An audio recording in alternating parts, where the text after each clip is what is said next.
দেশে এবং দেশের বাহিরে যে যেখান থেকে দেখছেন সবাইকে স্বাগত জানাচ্ছি। আশা করি সবাই ভালো আছেন, সুস্থ আছেন। হচ্ছে যে ম্যাচ দেখেছি, এই ম্যাচ দেখার পরে আমি নিজে সুস্থ নাই। আপনারা কি সুস্থ আছেন কিনা জানাবেন অবশ্যই কমেন্টসে যে আসলে বাংলাদেশের যে ম্যাচটা আপনারা দেখেছেন লাস্ট কবে আপনি এই ধরনের ম্যাচ বাংলাদেশ টিমকে খেলতে দেখেছেন?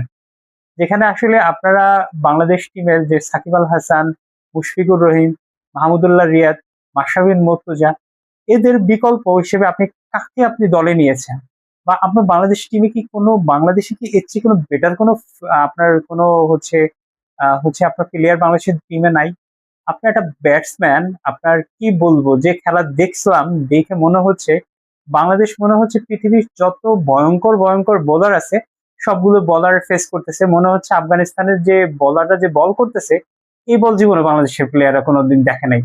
স্পেশালি ওমর জাই, আপনার হচ্ছে তিনি অসাধারণ বল করেছে এটা সত্য, কিন্তু তিনি এমন অসাধারণ বল করে নাই যেভাবে বাংলাদেশের প্লেয়াররা আপনার উইকেট দিয়ে আসছে। যেমন হচ্ছে আপনি যদি তানজিম হাসানের কথা হিসাব করেন, আপনার উনি যেভাবে আউট হয়েছে এটা কিছু বলার নাই। দ্বিতীয়ত হচ্ছে নাজমুল হোসেন শান্ত, উনি আবার কি যেখানে এক রান হয় না, মনে হচ্ছে উনি যেভাবে আউট হয়েছে এটা দেখে মনে হচ্ছে যে উনি মনে হচ্ছে 500 রান তাড়া করতেছে।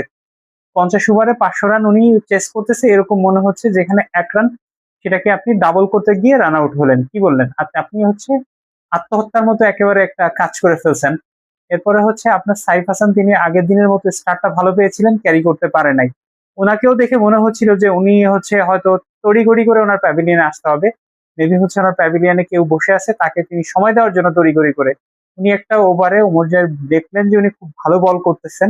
একটা বলে উনি ছক্কা মেরেছেন, প্রথম বলে উনি 4 মেরেছেন, পরে একটা ছক্কা মেরেছেন। উনি এরপরে যেটা ডেফিনেটলি পৃথিবীর যে কোনো বলার যখন আপনি পরপর 2টা বাউন্ডারি খাবেন, খাওয়ার পরে সে যে বাউন্সার মারবে না এটা মানে বলার যে বল জীবনে করতে পারে না কেউ একটা বাউন্সার মারবে। উনি কি করলেন, বাউন্সার বলে হুক করতে গিয়ে ধরা খেয়ে গেলেন। উনার উইকেটটা শেষ। মেহেদী হাসান মিরাজ বা তৌহিদ হৃদয় আসলেন। মেহেদী হাসান মিরাজের বলটা ভালোই ঢুকছিল, উনি নেগোশিয়েটই করতে পারেন নাই। উনি হচ্ছে কোথায় ওনার ব্যাট আর কোথায় ওনার প্যাড, যখন ধারাভাষ্যকাররা ধারাভাষ্য দিচ্ছিলেন তারা বলতেছিলেন উনার ব্যাট আর প্যাডের মাঝখানে 1 বিঘাতের উপরে ফাঁক আছে। ওইখানে উনি মানে বলের সাথে ব্যাটটাকে উনি কানেক্ট করতে পারেননি, এলবিডব্লিউ হয়ে গেলেন। এরপরে শুরু হলো রশিদ খানের অধ্যায়।